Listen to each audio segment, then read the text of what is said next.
Кандай жигитке турмушка чыкса болот? Эң биринчи иманын караш керек.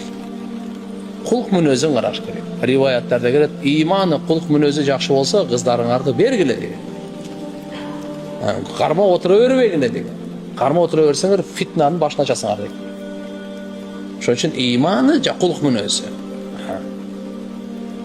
Канчалык таква болсо, ошончолук жакшы.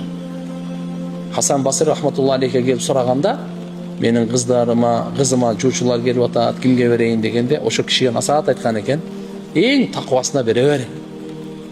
Өңү башын байлыгын карабай, эң таквасына бере бериң. Себеп кызыңыздын жылдызы туш келип калса, күйөө бала мененчи өмүр бою ыззатта сыйда өтөт. Эгерде жылдызы туш келбей калса, кызыңызга зулумдук кылбайт деген экен.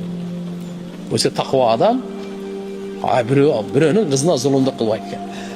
Өзгөчө бул Аллахтын аманаты, пайгамбарыбыз айткан, кыздар Аллахтын аманаты. Ошон үчүн кыздарга тандаганда биринчи анын иманын, таквалыгын карап, кулк мүнөзүн карап чыга бериш керек. Алла Таалам бардык кыздарыбызга имандуу балдарды насип кылсын. Амин.